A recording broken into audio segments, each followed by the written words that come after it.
Support for PupilPod is brought to you by Astellas Pharma US. Visit izervayecp.com to learn more about Izervay, avacincaptad pegol intravitreal solution, 2 milligrams.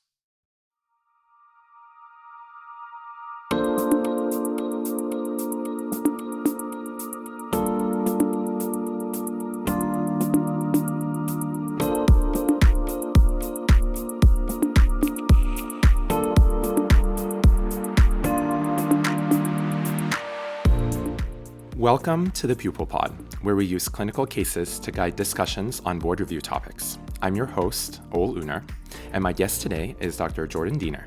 Dr. Deaner is a vitreoretinal surgeon and uveitis specialist at the Wills Eye Hospital in Mid-Atlantic Retina and is an assistant professor of ophthalmology at Thomas Jefferson University.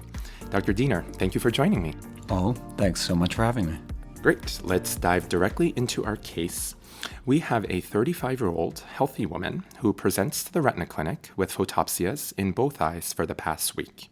Best corrected visual acuity is 20/30 in both eyes, with normal pupils, motility, and IOP. Her anterior segment exam is normal, but on dilated exam, there is 1+ vitreous cell and gray-white lesions across the posterior pole in both eyes. Your OCT macula shows hyperreflectivity to the outer plexiform layer and the RPE, and your fluorescein angiography shows early blockage and late staining of these lesions. Dr. Deaner, what are your thoughts about this case, and what additional questions would you like to ask this patient? Interesting case. I think anytime that we discuss uveitis, I always think it's important to break it down into its parts. And so we want to know if it's unilateral or bilateral. We want to know which parts of the eye are affected by the inflammation. And so here we have a patient that has bilateral disease, and there's vitreous cell, and then there's either retinal or chorioretinal lesions here. We need to elaborate and talk a little bit more about kind of the qualities of these spots or dots in the back of the eye. Are they small, like pinpoints? Are they a little bit larger, a half disc diameter or less? Or are they even bigger than that? Are the lesions biased to a particular region? Are they more in the posterior segment, or are they more in the periphery? Are the lesions barely visible, and are they just affecting the retina, or are they more punched out in terms of quality, indicating that they're involving the RPE and the choroid? These things all kind of help to build our differential diagnosis. Finally, we need to ask about past medical history. We're uveitis specialists, so we love looking into the patient's past medical history. Particularly, we like to know about any history of autoimmune disease. We need to know about their past ocular history. Has she ever had this happen before? If this is recurrent disease, that also helps to build our differential. I'd like to ask a thorough review of systems. Particularly, I'd like to ask about any recent illnesses, any neurologic symptoms they may be having, any recent vaccination. Is she sexually active? Who is she sexually active with? And has she ever had a sexually transmitted infection? Yeah, those are great questions. And the patient does report that she had a flu-like illness 1 week before the onset of symptoms. She is monogamous and denies any relevant past medical history or recent vaccines. She does not have any headaches or focal neurological symptoms. How does this information help you narrow down your diagnosis? Yeah, so this information is very helpful. Many of our white dot syndromes may be preceded by a viral prodrome. Most commonly, we talk about AMPI, or acute, posterior, multifocal, placoid, pigmented epitheliopathy. I have really good job security just because of the names alone. MEWDS, or multiple evanescent white dot syndrome, or AMN, which is acute macular neuroretinitis. Oftentimes, those three are preceded by viral prodromes or syndromes. Similarly, we like to assess for high-risk sexual behaviors to risk stratify if it could be syphilis. It could always be syphilis. That's the secret in uveitis. The number of times that I've been surprised and the patient has been surprised that they have syphilis is high, and so always keep syphilis on your differential. We need to assess for CNS symptoms, particularly in the case where I think you're kind of leading me down the pathway of AMPI here, because AMPI can rarely have a cerebral vasculitis, and you can imagine that brain vasculitis is life-threatening. And so it's really important to detect that and then diagnose it, an MRI of the brain with and without contrast here, and treat it aggressively. There are several white dot syndromes, like you've mentioned, which are idiopathic inflammatory chorioretinopathies. And for the purposes of this episode, we will touch on only a few. So let's start with AMP, like you've mentioned. What is the typical demographic and history these patients provide?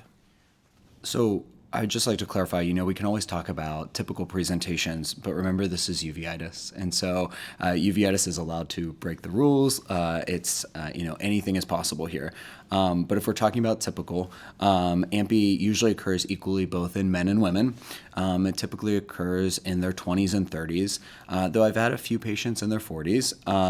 It occurs most commonly with a preceding viral prodrome, as we discussed. It usually affects one eye, but almost always it becomes bilateral. And what are the clinical and multimodal imaging findings of a typical patient with AMP? And so when we talk about clinical findings, we talk about seeing these gray-white or gray-yellow placoid lesions that affect mostly the posterior pole, but they can affect the periphery. Again, usually starts out in one eye and then becomes bilateral. The OCT or optical coherence tomography findings very classically show hyperreflective lesions at the level of the outer retina and involve the RPE. Fundus autofluorescence, or FAF, shows hyperautofluorescence of the new and active lesions, and these lesions then eventually become hypoautofluorescence as they age and become inactive. Fluorescein angiography and AMP, very classically, this is a board's question, AMP on fluorescein angiography blocks early and stains late. And then finally on indocyanine green angiography, on ICG, these lesions block early and they block late. Yes, I think the FA finding is particularly crucial, so thank you so much for bringing that up. And what other etiologies would be in your differential diagnosis when you're seeing patients like this? And what are systemic tests or additional imaging you would like to order for this patient?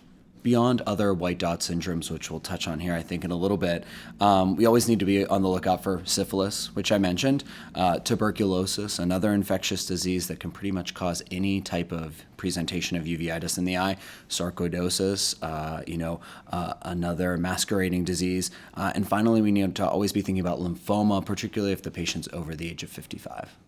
And what specific tests would you order to rule those out? Yeah, so I would check a treponemal and a non-treponemal test, so an FTA, ABS, and an RPR, an angiotensin converting enzyme, a chest x-ray, and a quantiferon gold to start here. Great. And what is the visual prognosis in these patients who have typical AMP? And do these require treatment?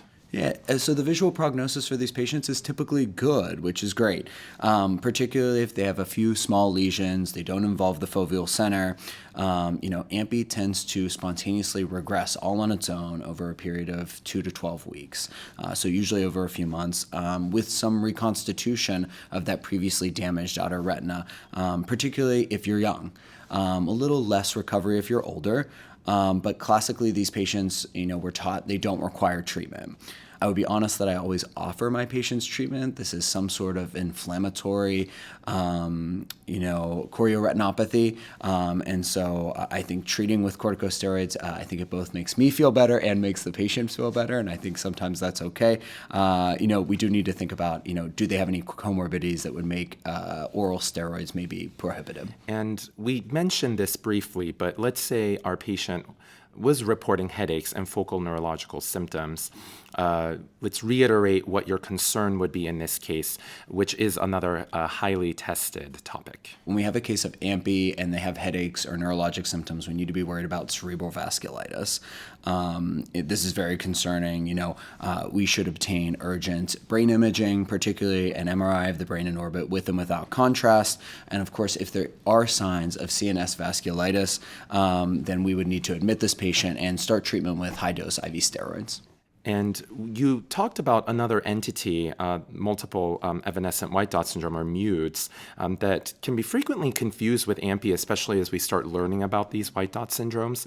Could you talk about the similarities and differences between the two? So we kind of have a good idea of what AMPI is, so let's talk a bit about MEWDS. MEWDS occurs in a very kind of similar age range, usually those in their 20s to 40s. It also tends to be preceded by the viral prodrome. It also tends to be self-limited with a good prognosis, but that's about it when we come to terms of similarities here.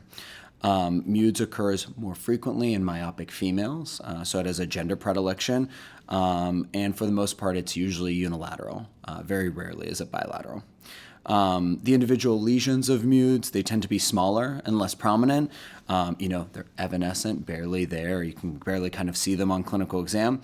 But they can coalesce, and I think when they start to coalesce and make bigger lesions, that's when people start to put AMPI into the differential.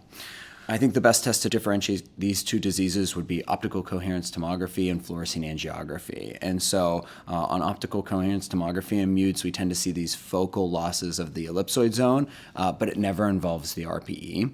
And then on angiography, we very classically see these wreath-like staining of the individual lesions in MEWDS. Great. So to briefly summarize, MEWDS also follows a prodrome and self-resolves, which are two important characteristics that is shared with AMPI, but is unilateral by definition and for testing purposes, has smaller lesions than AMPI, and then we talked about the FA finding classically showing these wreath-like patterns. I think that's a great summary. Great. Let's shift our focus to another more elusive entity, mostly considered within the white dot spectrum as well. What if this patient was a 40-year-old woman who presented with sudden onset central scotoma and photopsias in one eye, again, unremarkable anterior segment, and dilated fundus exam, but on optical coherence tomography, you do see these outer retinal and ellipsoid zone losses in multiple areas. What are your thoughts about this case? So we'll break it down again. This is an middle-aged woman with progressive visual field defect. She has photopsia as kind of the major symptoms of her presentation, and for now at least she has unilateral disease. Her most prominent feature on exam or imaging is her multifocal outer retinal loss. Since we've already covered AMPI and MEWDS, the next white dot on my list to present this way would be Azor, or acute zonal occult outer retinopathy. Azor is, thought to be within the spectrum of acute idiopathic blind spot syndrome and MEWDS, with Azor kind of representing the most aggressive variant of these diseases. Azor has a predilection towards younger females with a slightly older bias compared to MEWDS and AMPI. Azor almost always starts out unilaterally, but most, something like 70 to 80%, will eventually go on to have bilateral findings. And then my testing of choice, if we only had one test for Azor, I would want a fundus autofluorescence next. And what would you expect to see on fundus autofluorescence and other multimodal imaging tests for Azor? Yeah, so fundus autofluorescence in Azor very classically shows this trizonal pattern with the lesion showing central hypoautofluorescence. This is where the disease has already caused damage. There's an edge of hyperautofluorescence. This is where the disease is actively causing damage. And then more peripheral to that is normal autofluorescence where there's unaffected retina. Fluorescein angiography is pretty nonspecific in Azor, and indocyanine green angiography can show a trizonal pattern in the later phases, but neither are really that helpful at this point in time. A visual field testing can show an enlarged blind spot and a variety of scotoma patterns that kind of parallel the retinal disease. And finally, you can get a full field electroretinogram or an ERG. It's almost always abnormal, as you'd expect in this retinal disease where there's significant loss of the outer retina, and it can show delay of the cone system. Because it is a localized disease of the retina affecting kind of confluent areas of the retina, a multifocal ERG here may be more useful in kind of tracking the patients for progression.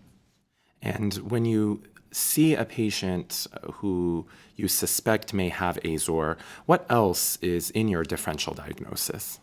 When I think about Azor, I almost always have to be thinking about possible autoimmune retinopathy, and so there's both paraneoplastic associated with cancer and then non-paraneoplastic autoimmune retinopathies. We also have to think about some other white dot syndromes like acute idiopathic blind spot syndrome or MEWDS. However, imaging should be able to help us rule out these diagnoses pretty readily. Finally, we always have to consider ruling out inherited retinal disease or retinal dystrophies here, particularly cone rod dystrophies and retinitis pigmentosa or sectoral RP. In reality, genetic retinal disease is this really rapidly growing field in ophthalmology, and I almost always send my Azor and possible AIR patients or autoimmune retinopathy patients to our genetic retinal disease team to rule out possible genetic disease here, particularly before I start immunosuppression. Mm-hmm. Yeah, I think that's a very important point and really points to the importance of the collaborative care involved in these patients. What is the visual prognosis in this case, and how is it different from that of AMP or MEWDS? Yeah, as we discussed previously, Azor is probably on the little more aggressive side of the spectrum in terms of white dot syndromes. The visual field defects caused by Azor tend to be permanent.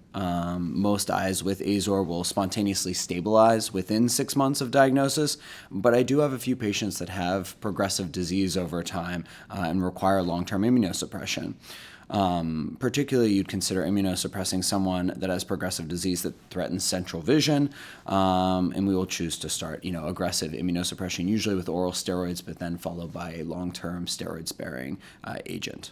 And I would love to learn more about the specific treatment modalities that you offer. You mentioned in AMP that you do consider starting them on oral steroids. What's generally the dose that you would pick if you are going to start, and what does your taper and follow-up look like? Yeah, and so we always kind of want to screen for comorbidities before we start oral steroids. So certainly if the patient has something like uncontrolled high blood pressure, a stomach or a gastric ulcer, or uncontrolled diabetes, we don't want to be starting oral steroids on that person. Not a good option. When I do start oral steroids, I take a number of things into consideration, particularly the patient's weight. The most steroid I would start on someone is 60 milligrams, but not more than 1 milligram per kilogram per day.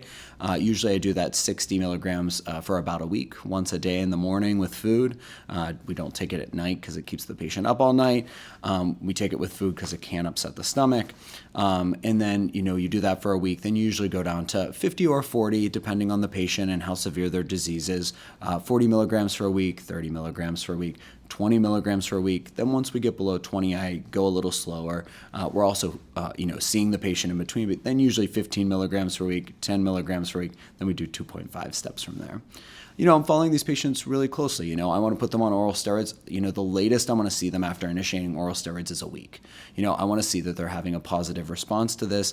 You can imagine I've already gotten a workup here, but certainly if something would get worse, that means that we're not targeting the correct disease. And so as a uveitis doctor, I always have to be looking out for masquerades. And so certainly something like an infection might get worse once you start oral steroids. So we want to watch for that. We see them back in a week. We certainly give them warning signs of if it progresses, give us a call back right away. Yeah, I think that's such an important point to make sure that when we start something systemic to really have that close follow-up period.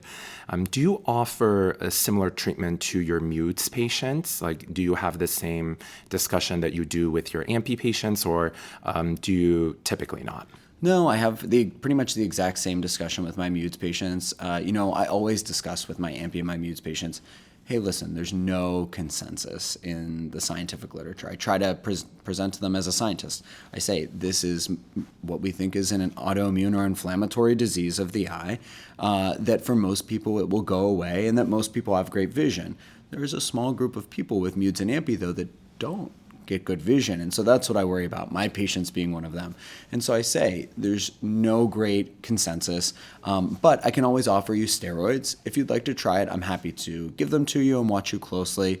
I have patients that split both ways. Some patients are like, I definitely want treatment. Other patients are like, let's watch and see how I do. We can always start treatment in the future. I think just being open about the discussion of it is very important.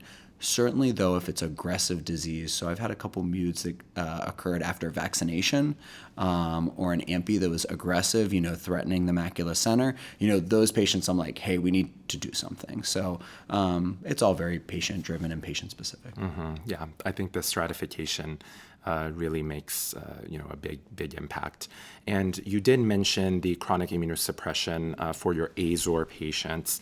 What does that treatment look like? I know there's a lot of controversy in treating this disease, so we would love to hear more about your thoughts and what you see in the future to better treat these patients.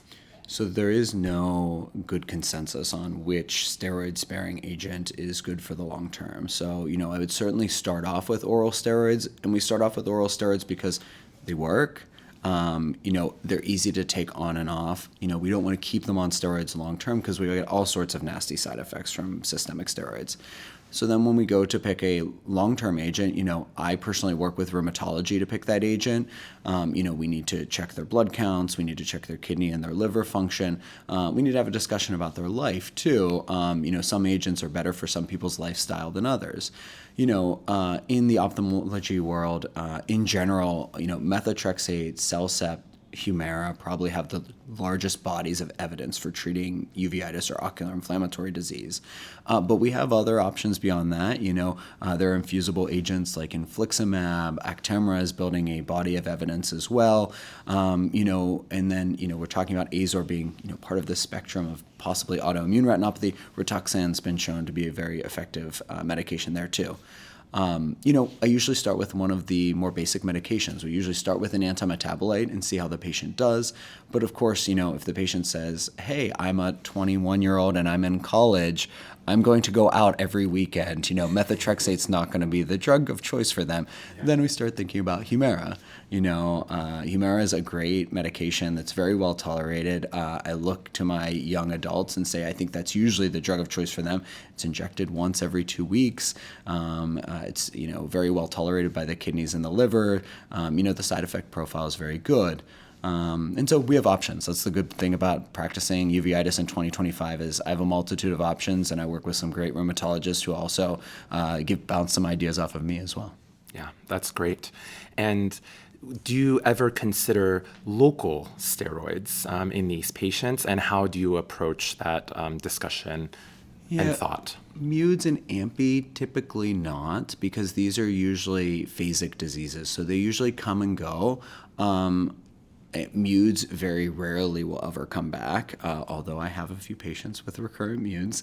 AMPI very rarely will come back or become progressive, and we'd start to think about it as something like relentless placoid.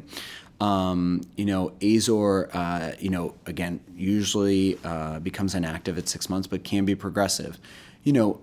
We're talking about AMPI and MEWDS, definitely in our younger population that's phakic and usually a little more sensitive to steroids in terms of having ocular hypertension response to steroids. So these are not patients that I'm dying to inject a long-term steroid into their eye. Sure, if we need to bridge them, so they're on oral steroids, they're not tolerating the oral steroids well, we're getting them on methotrexate, but methotrexate takes 2 or 3 months to get up to full efficacy, and they're like, doc, I can't take these steroids anymore. It's wrecking my stomach. It's, making me stay up all night. I'm just not doing well on them. Sometimes then I'll think about maybe doing a periocular steroid to kind of bridge them. But in general, in my young phakic patients, I am trying to stay away from local steroids. That makes a lot of sense. So let's summarize what we've learned from Dr. Deaner. White dot syndromes are non-infectious inflammatory chorioretinopathies that usually have no associated systemic inflammatory disease, though sometimes they may. These patients, like Dr. Deaner said, should always be evaluated for tuberculosis, syphilis, and sarcoidosis, as these three can pretty much do anything in the eye in terms of inflammatory disease. Diagnosis relies on clinical characteristics and imaging, with fluorescein angiography showing a wreath-like pattern in MEWDS and the early blockage and late staining of lesions in AMPI. Those are the 2 highest yield findings for these diseases. In Azor, a trizonal pattern of fluorescence can be observed, and FA and ICGA can also show similar findings. And there's generally these normal autofluorescence in areas outside in the delineating line, and then the hyperautofluorescence within the line in the lesion indicating active disease, and the hypoautofluorescence within the lesion indicating the atrophic areas.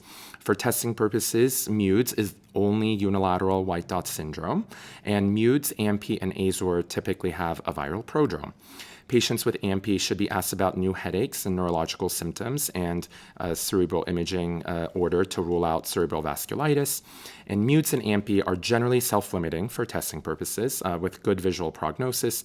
And this is contrasted with AZOR that has a poor consensus for treatment, has a variable prognosis, but does usually stabilize over time. Dr. Deaner, anything else you would like to add to that summary? I think that was a wonderful summary. Great. And Dr. Deaner, before we end the episode, I ask all of my guests a question. My question for you is, if you could go back in time and give your younger self one piece of advice, what would it be? Young me needed a lot of advice. I think I would give my 13-year-old self a hug and say, keep dreaming big, keep working hard. Always say yes when an opportunity arises. We shouldn't be afraid of failure. Everything you want in life is right behind the fear of failure. And finally, I would say, it's okay to be yourself. You don't always have to be the person that you think everybody else wants you to be. Yes, I love the lesson for authenticity and, dreams really keep people going. So thank you so much for that inspirational advice for all of us. And Dr. Deaner, thank you for joining us on this episode of the Pupil Pod. Thank you so much. And thank you to our listeners. See you next time on the Pupil Pod.